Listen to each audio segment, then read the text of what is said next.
Broad Street Review podcast is an extension of Broad Street Review, Philly's home for arts, culture, and conversation, an online arts and culture journal covering the greater Philadelphia area. I'm your host, Darnell Radford. Today on the podcast, Mariah Ghant, Assistant Director, and Jessica Johnson playing Papa Gay in Arden Theater's production of Once on This Island. Join us in the virtual studio for a chat between shows. On stage through June 23rd, here is my interview with Mariah Ghant and Jessica Johnson for Once on This Island. And welcome to the podcast. I am your host, Darnell Radford, and today I'm in the virtual studio with members of the production at Arden Theater Company, Once on This Island, which has now been extended through June 23rd. So if you do not have tickets, what are you waiting for? Arden Theater Co. .org. Everyone knows I work for Exile, that's why. ArdenTheaterCo.org to get your tickets. So today we are in the studio with Assistant Director Mariah Ghant and Artist Performer Extraordinaire Jess Johnson. Welcome to the podcast. And Jess, welcome back to the podcast. It's always great to have you in the studio. For all my technical difficulties. Yeah, no problem at all. We had a fun technical moment because in theater, anything can and will happen. That's the beauty of live theater, and that's why you have to go see it live. Now that we've done that PSA, let's get into it. So, welcome to the podcast, Mariah. This is your first time, so tell us about Mariah. Of course. So Mariah Ghant, she, her pronouns, currently serving as the assistant director for Once on This Island. I was lucky enough to also assistant direct Fat Ham with Amina back at the Wilma, which Jess Johnson was also in. So I'm excited to be making my second in a row assistant directing premiere. I don't know. And also just beaming because we just had the understudy run too for The Apprentices, and that went really well. But outside of all of that, I'm currently the artistic director at Delaware Shakespeare. I'm a teaching artist, a performer, a director, many, many things, as many of us are, multi-hyphenates. And yeah, I've been here in Philly since 2018 and just have really been loving and enjoying my time here. And I actually started my journey at the Arden as an Arden apprentice. Yeah, show that power of the apprenticeship. Yeah. Making moves. Well, it's so great to have you, Mariah. And Jess, I guess we'll just play catch up. What have you been up to? What have I been up to? So during the pandemic, I didn't act. I worked a 9-to-5 job and saw my friends perform some theater, and then I came back to working professionally full time with Fat Ham with Mariah and Amina at the Wilma. Loved that show. So I was doing a couple of shows, have a couple of shows coming up, and I'm just, doing the actor grind, auditioning, looking for a million jobs, all that fun stuff. I mean, and what a great way to return to the theater with a Tony-nominated production by local Philadelphia playwright James Irons. Yeah. We never get tired of saying that. Pulitzer Prize winner, James Irons. Never. And, Once on This Island is just as big and wonderful a production as any. But tell us about, between the two of you, tell us about Once on This Island. I'll start. So there is a young girl. Her name is Moune, and one day she asks the dogs about her purpose in life. Popcorn Mariah. From there. From there, the gods who are ever present, they determine to send her on a journey involving her trying to fall in love with a grand homme, which are the very, very wealthy people on the other side of the island. And in this journey, there is a wager that everyone has to come and find out about. I'm not going to give anything else away. Yeah. Right. No spoilers. Yes. That was it. That's her. That sums it up. So tell me, what were your when did you first experience Once on This Island? And what were your first impressions of the piece as a whole? So I was working at the Arden actually back in 2019, going into 2020, when we were originally programming Once on This Island. So I had heard about it before, but I didn't really listen to the music until we started having auditions for that production. And yeah, when I first was introduced to it, I remembered thinking, one, this is a bop of a musical. It's truly a no skip CD. You're going to listen to every single song and enjoy it. And then I also remembered being like, this story is wild. There's a lot of things that are playing on, like, people often say that it's a Little Mermaid retelling, but I think it also just is a general, like, mythology and conversation with the gods. It's a great, there's a bunch of fun stuff moving. I was going to ask about that because I see the comparison. It's not close, but I was thinking to myself, if I was going to put this on a shelf of other musicals or other, theater pieces that I find to have some sort of commonality, that I would put it next to Hadestown. Yeah. Because there are similar, it's a similar process. And, in that case, we know it's a tragedy. Like, do we know is Once on This Island a tragedy? Oh, that's a good question. Yeah. I don't know. You know what? The best, I think this would be my answer. We had this like amazing glorious student matinee during our opening week last week, and this moment happens, and we find out like how things are going for Team Moune like right at the end, and then there's this new piece of information. And the first piece of information that happened, the students were literally like, oh, "Okay, fine." But then when we added on this other thing, like what happens is there's a transformation, and through this transformation, it causes all of this other change. And when that line happened, the students erupted with cheers. But up until that moment, they were like, "What did you took us on this journey, and I think you fooled us." Yeah, it's being very invested. We're like, we know, and I think like it is, but I think that with every tragedy, if we're doing the work, there is a silver lining, and there's a takeaway from it. I think unfortunately in our humanity, sometimes we learn best and longest when there's a tragedy. Our memory is quite long for tragedy versus a good moment. Yeah.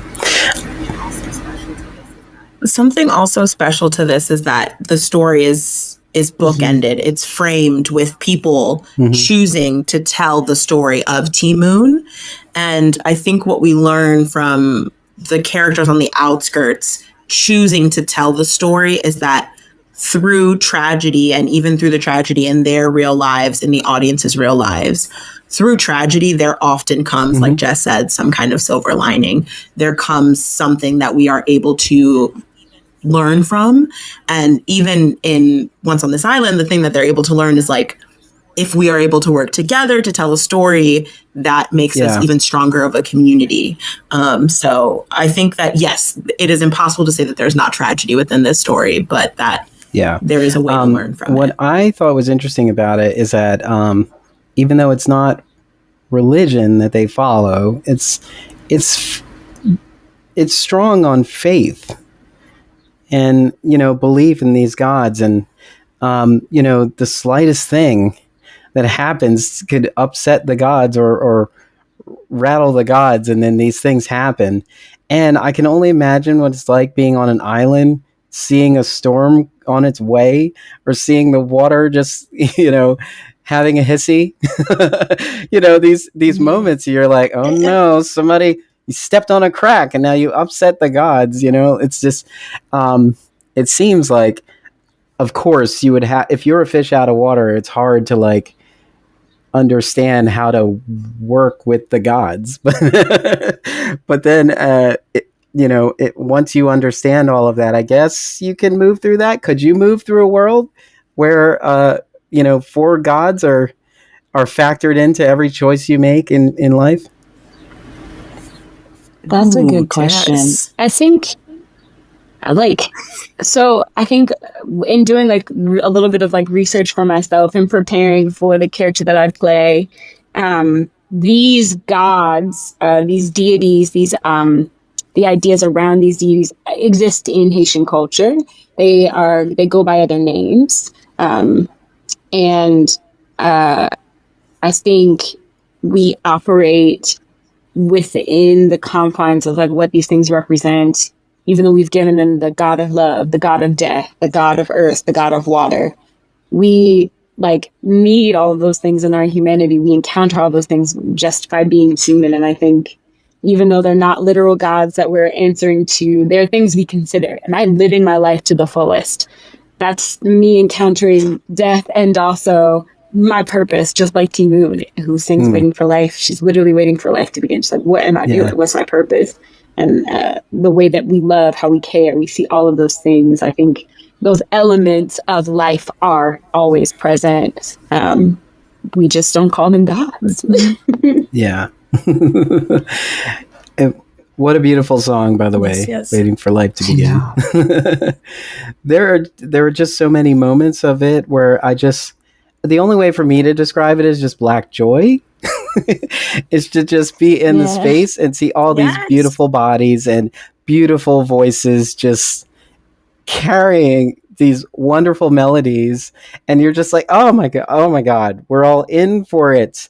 And I felt like the entire audience was like, they knew from the very start, there's no sleeping in this. This is not going to be a thing where you doze off to melodic tones or like subtle lighting changes. Like this was, I felt like everybody was just fully engaged the whole time.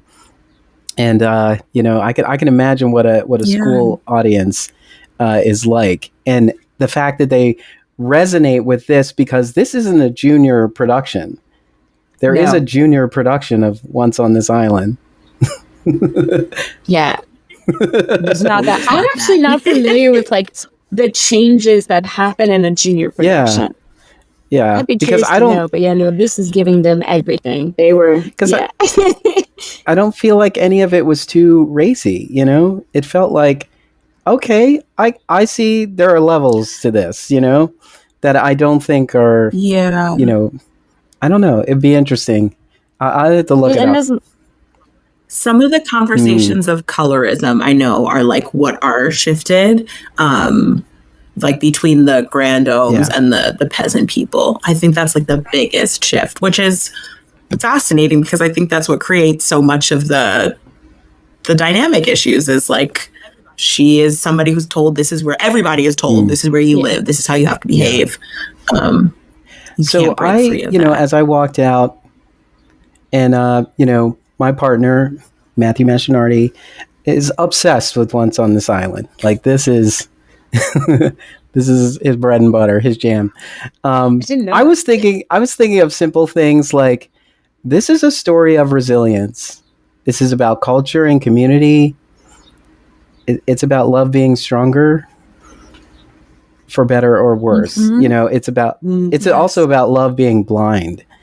And so I feel like that's what I was feeling the whole time, and saying like, wow, like you really get swept up, but like everyone who cares about you is also trying to support you and trying to figure out like how how long should this leash be? Not necessarily a leash, but like a security rope. How long do we hold on before we just let you go off and pursue your dream? And the parent-child struggle is so prominent in the story. The whole song Moune just really reminds me of like every conversation I have with my mom when I talk about what I want to do next with my life, or like not moving home. So yeah, it definitely has that strong resilience and people trying to support you how best they can. Yeah. And you touched on it a little earlier, but Arden's had a bit of a journey bringing Once on This Island to the stage. Can you touch a little bit more on that? Because I think that's interesting too. It's like that in itself would be like, I have to come see this. Like they are not giving up on bringing this to the stage, and I'm glad they didn't. Yeah. They were supposed to have it in the 2019-2020 season. It was supposed to be the final show of the season. And yeah, COVID shut down everything in March. And we just were unable to have the production. Everything really came to a halt in theater and the world, as we all know. So yeah, the choice has always been that they wanted to get back to the show. I know from Johnny Silver and from Terry Nolan that it was always something that they wanted to do. There's actually a very sweet story that an actress, Joylette Harris, who was big in the Philly community, Joylette was originally in this cast of Once on This Island, and she has since passed away, unfortunately. But the whole time between then, before she passed away, she just was constantly telling Terry, when you want to do this production, I'm ready. We need to do this production. Philly needs this production. So in many ways, we're glad that the production is happening. And, it's in many ways also a dedication to her and to a dedication to, powering through what has been the pandemic and how we continue each day with, this new normal. There's also... this is also the beauty of theater, live theater as well, because there are so many things happening behind the scenes that inform the production as a whole, that have nothing to do with what we ultimately see. It's just these are things that are part of the process on the journey. Like, I don't think every theater goer understands how much goes into bringing this to the stage, bringing it to first preview, bringing it to opening night, deciding to extend the run, making sure that the right audiences are aware of the production, what's going on stage. Because it's not really like, you have to come. It's not that. It's like, we're doing this. It's about culture and community. It's about love, conquering over everything. It is wonderful. It takes a village. All of these things, if they resonate with you, join us in the room where it happens, And so it's like, if that message is being delivered, then, everyone who enters the space is in for a wonderful treat. I think there's also so much with, the devil in the details in this show too. I will say our design team did such a great job of paying attention to life around us. Our set designer did such a great job of looking at the conflict that's happening in Haiti currently, and being able to bring that into the design, because it was very important to Amina that we not gloss over what is happening with these social uprisings in Haiti. And so we were able to find ways of putting up posters that were reflecting these different political parties and these different factions.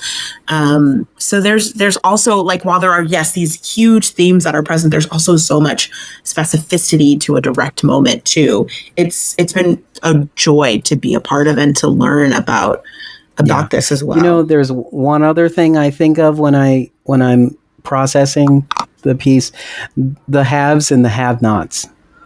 It's very prevalent there. I was like, the haves and the have-nots, the upstairs, downstairs.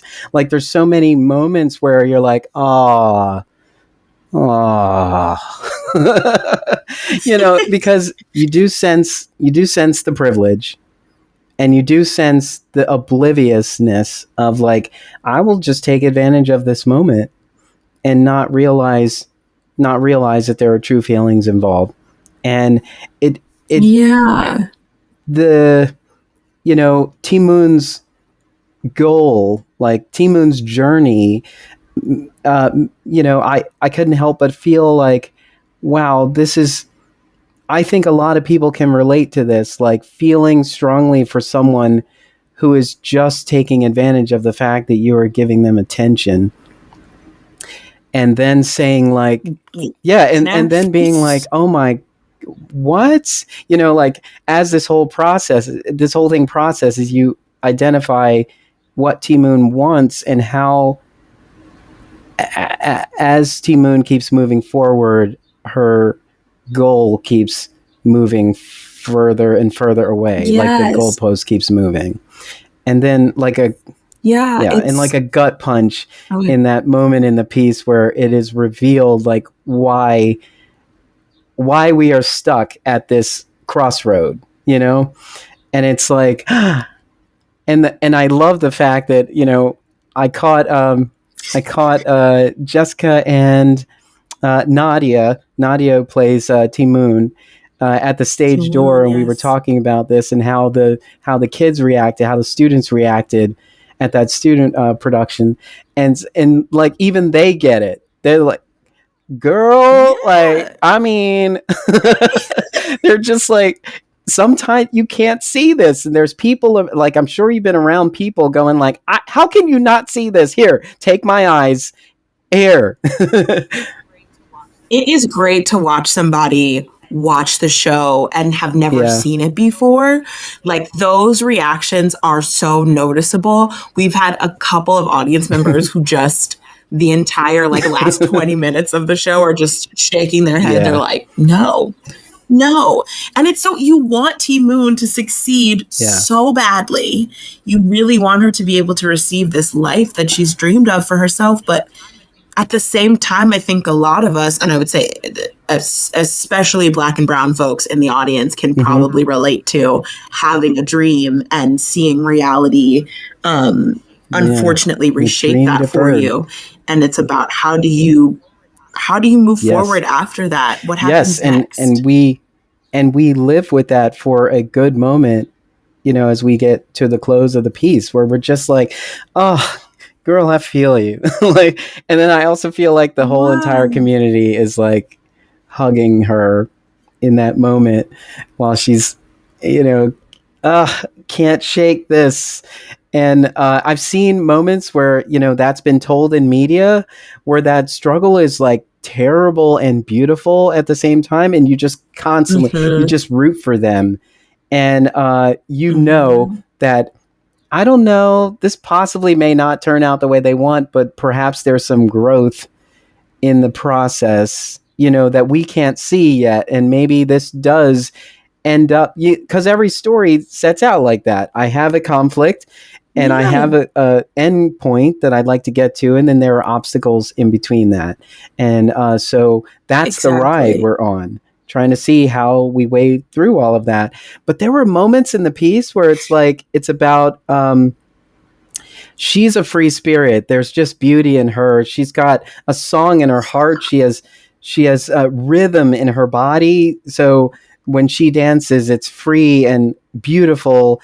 And there's a moment where she's being exploited by it as well. And that moment is so like, it's so heart-wrenching. Like, my heart feels heavy in the moment where it's just like, just do it for me, like for me. And then at the same time, you're just like, oh, if this man was a little bit lighter, I would not have any problems, like feeling some kind of way about this moment, but you're in there going like, I know, It's so unfortunate. I will say we spent a lot of time thinking about the character of Daniel, and like, it's so easy to just kind of write him off and be like, I don't know if you can cuss on here, but be like, he's an F boy, you know? So like, it's so easy to do that, but there are also things requiring him to act the way in which he does. And he has his family and society. And it's just like, there's a lot of things that make you take a step back. And like I said, kind of think about what it is that you can, how you yourself would decide to approach in the real life. Because, you know, I think we can all agree that what happens in the show is not ideal. And so it gives you as an audience member an opportunity to say, okay, well, how would I do something different? Or even at the end of the show, why we tell the story. We tell the story because we have to, because this is how we learn, because this is how we grow. This is how we come together as a community. And the piece actually sets itself up to be presented to the world at infinitum. You know what I mean? It's like, it says that's why we tell this story, and that's why we can tell this story again. That's why the next production company can tell this story. That's why actors who saw this and said, I would love to be in this and play these characters can tell this story. You know, the piece itself gives us permission to return to it. And those lessons learned in the piece continue to evolve as time goes by. Like, again, going back to that student audience, they're young and they get it, you know, so they're going to have this as a very clear reference of that struggle and how to, and like how they responded and felt in that moment. And perhaps they can have a conversation with someone because they notice this.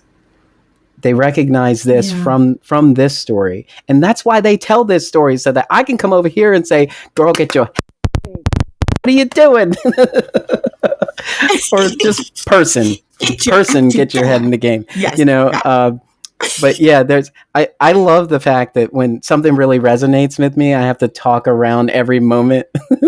That's to not give it away. But the way I look at it is, if you're jumping around and you're out of sequence, it's just scrambled. And I think it's enough to be like, there's elements for me to consider in here. So I do have to go see it from start to finish. This conversation is not enough, you know? It's just part of the conversation. Oh, this conversation is certainly not enough. Everybody, you must go see it, because also, as you said, we're doing a lot of dancing around what happened. So go and see what we're talking about, and also come back and listen to this too, for what you are able to pick up on and what pings with you. So speaking of dancing around it, let's talk about the choreography with choreographer Devon Sinclair. Devon Sinclair truly put in so much work into this, and so did all of the dancers. I mean, I think we can say, without being too offensive, like, dance like that does not really happen that much in Philly. Like, that level of intensity in dance choreography, we don't see that often in musicals. And Devon did such amazing work, especially to bring that to the Arden, to Philly. Exactly like you said, it is such an exploration of Black joy. Like, we would see them work on the number, and then to see the group get the number right, everyone in the room is like standing up, cheering, clapping for one another, because there's so much joy in movement, and we get to see that joy in movement. It's not just a simple like step touch. There's so much celebration and life and I don't know, a connection beyond with the spirit and move. It's just it's amazing. Devon did some really and there's so much power in choreography. For example, like, I'm going to step out of theater for a second. There's a music act that goes by the name Jungle. Right. And so Jungle created this album, Volcano, and they have this core group of dancers who visually tell their story for them. And it put them on the map because of these because of the choreography and these wonderful dancers. And they have reached, you know, like global status now because of this choreography just resonating with everyone. Even like actors on Broadway were like remaking these iconic moments from their their one track That's back what on I see. 74. If you're not in on Jungle, get in on it. It's like it's all over socials. It's all over the socials. We went to a concert this last fall, and I was kind of nervous to be there because it was still like the end of the pandemic, and it was like this crowded space. So we ended up upstairs in the bar, just looking down on it, and the whole thing. I was like, oh my god, I had no idea this many people loved them, and I'm so glad that I'm not alone in this, and I'm glad I found them as well. No. But that choreography was so iconic that they're in like commercials now, and there's so much choreography in these musicals that we love so much that we can't like, there aren't always recordings of, visual recordings of these musicals for legal reasons, and it's expensive to do that unless it's a hit. They may not capture it. And so I thought about this the same way as, earlier this month, I saw Message in a Bottle at Miller Theater. And it's this piece that talks about wartime violence and displacement, but it's using the music and lyrics of Sting. And that choreography is nonstop. Yes. It is, you can tell these are trained ballet dancers, but there's a lot of hip hop in it, and it's just wonderful. And it literally carries the story. And so to take that back to Once on This Island, like there's so much joy in that community that it shines through in all that choreography. And you're just like, oh, this is, it's like whenever you see all this pure joy, that there is a conflict coming, Yeah. Well, yes, unfortunately. But it's like when life hands you lemons, dance it out, Absolutely. And also I love that this show, like, we also go through a variety of different choreography styles, of different dance styles. I mean, we see like African, we see some hip hop, we see some, waltz. It's again, really shout out to Devon for that. And I'll also say big shout out to Eliana Pickney, who is the dance captain, and who did a lot of work alongside Devon, but also just helping us out with our understudy work. She's phenomenal. So I've also been told that there is an opera singer in the cast. There is, yes. Chabrelle Williams, who plays Mama Euralie. She is truly phenomenal. I mean, come to hear, everybody does some riffs in the show, of course, but the riffs that she is able to do is amazing. We asked her, like, how do you get your opening note? Because we don't have headphones or anything. And she was like, oh, I just feel it.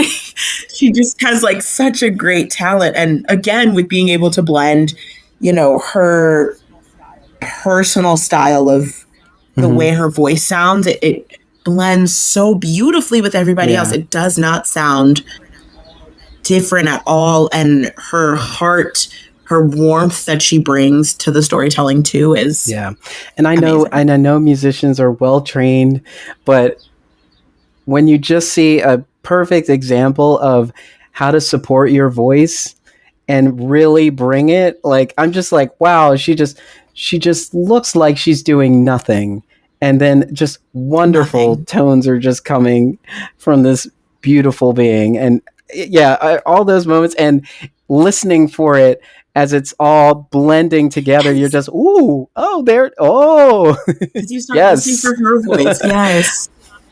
I walked in on her rehearsing one night in the basement beneath the stage, and she was just warming up, hitting these beautiful, beautiful notes. And again, just like you said, just effortless. Listeners, this is another reason why theater is so powerful, because if you work in a theater or if you're just in the building and you overhear a rehearsal of any kind, but especially musicals, like right now we have, I work at Theater Exile. We have a dance group in our building right now, and we're hearing elements of their performance. And I'm just like, wow, this is going to be an event, and so like, I love being able to like, I'm in my office, like running payroll or something, and I'm hearing elements of the piece, and I'm like, this is going to be good.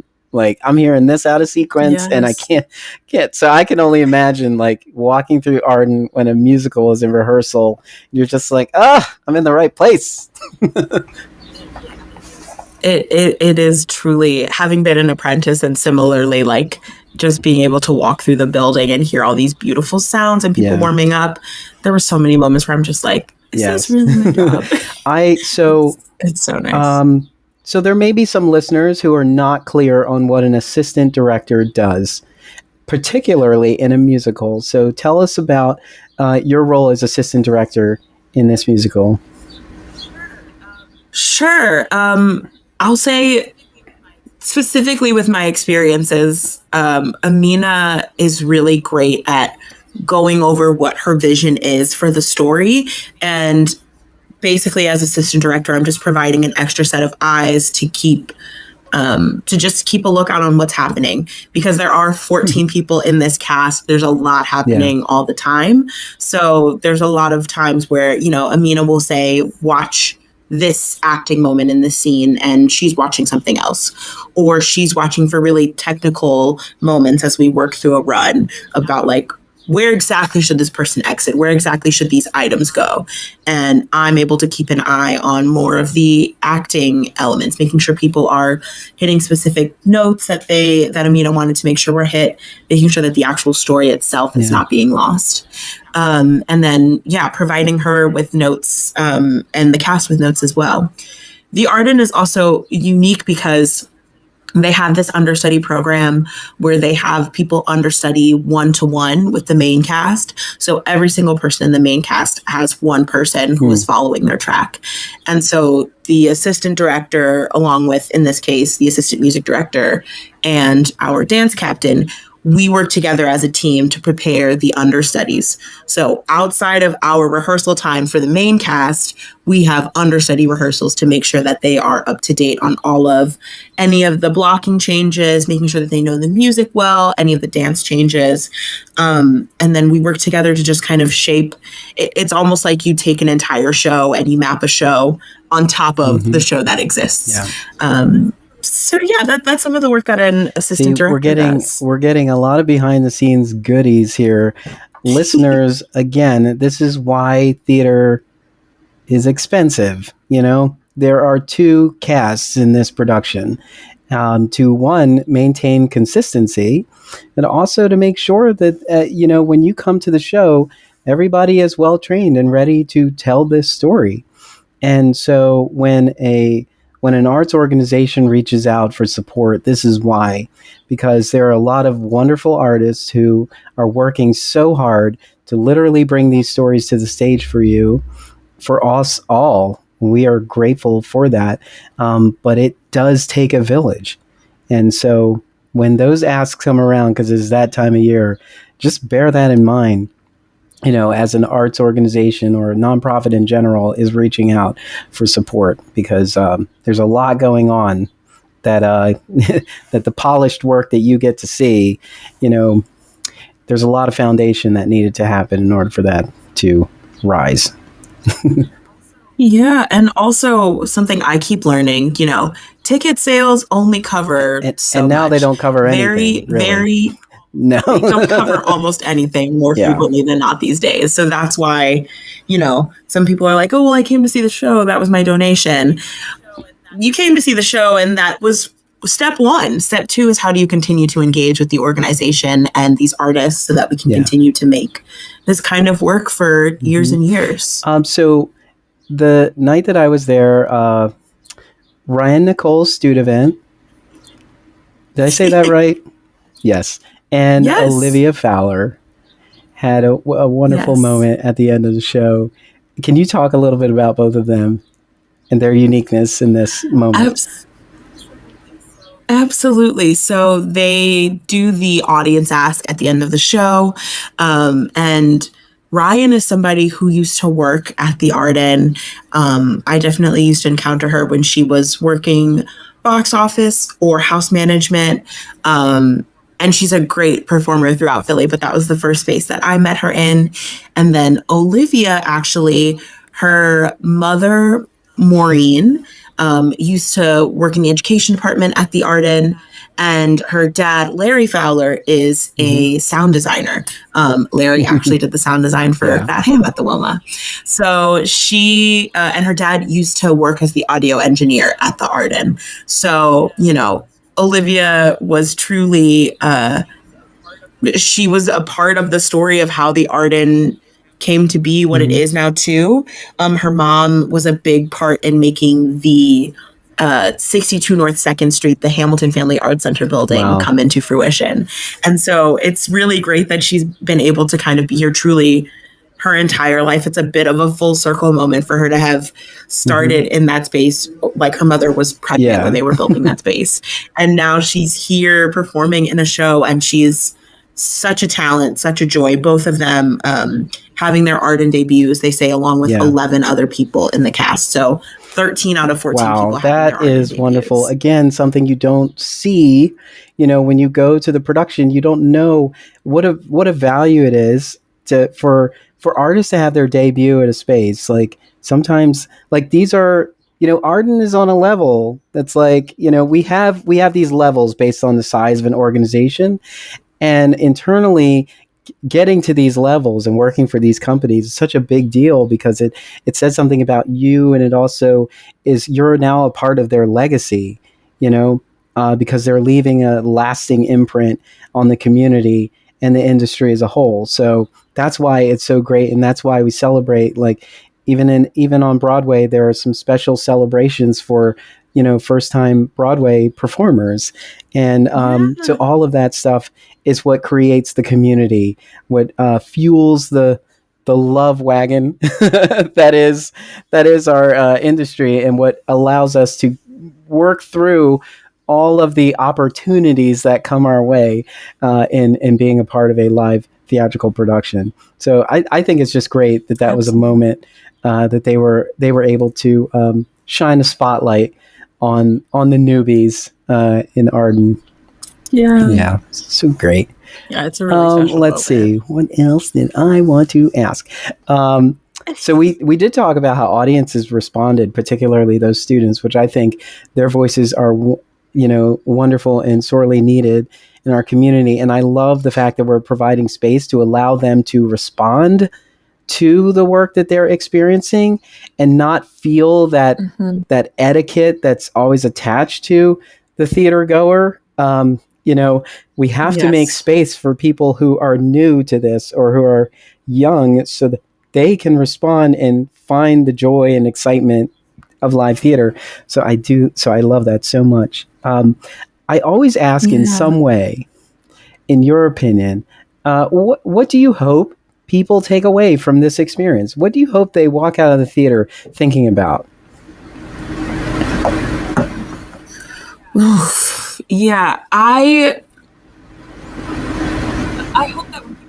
hope that when people come to see this show, they are able to get that sense of community.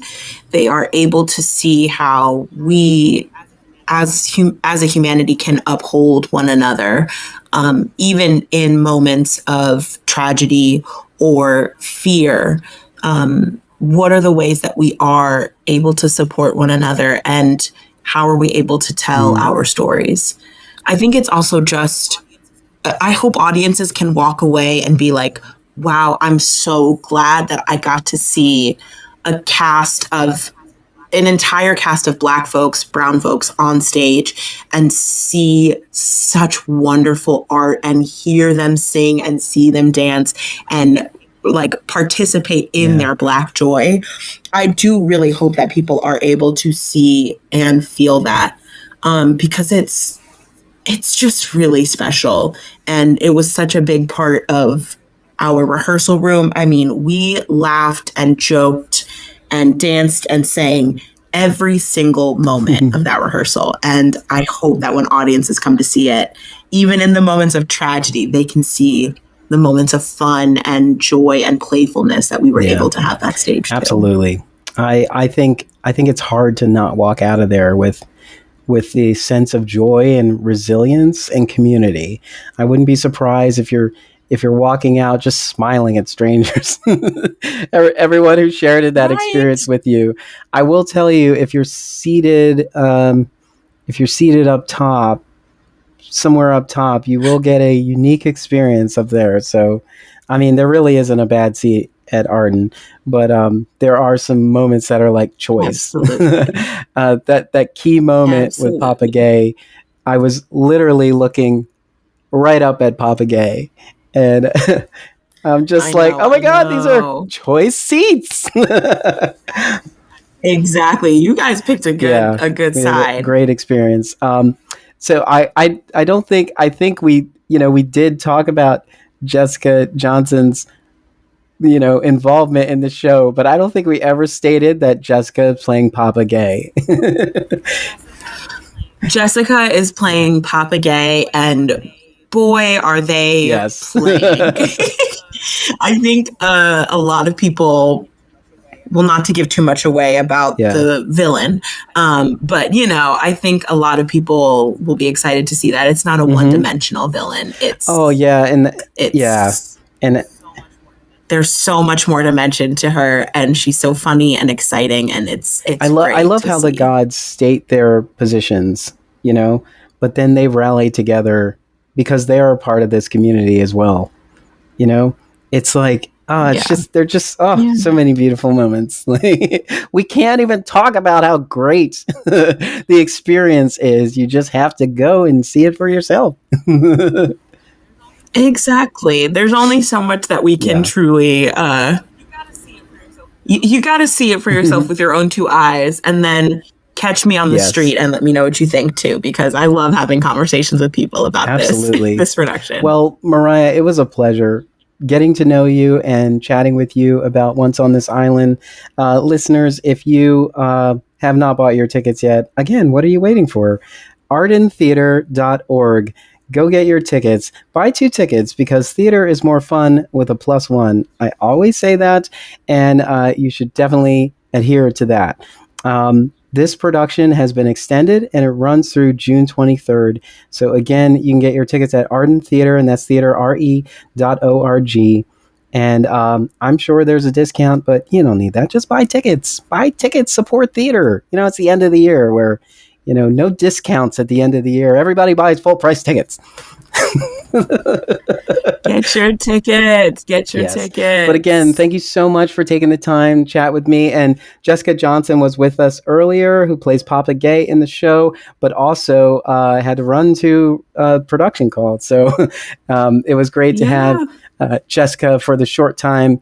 And if you want to see Jessica and this ensemble's wonderful work, you got to get over to Arden Theater Company. So again, thank you so much for taking the time to chat with me today. It has been truly a pleasure. Thank you so much for having us, Darnell. It's been really great to chat with you and such a good time.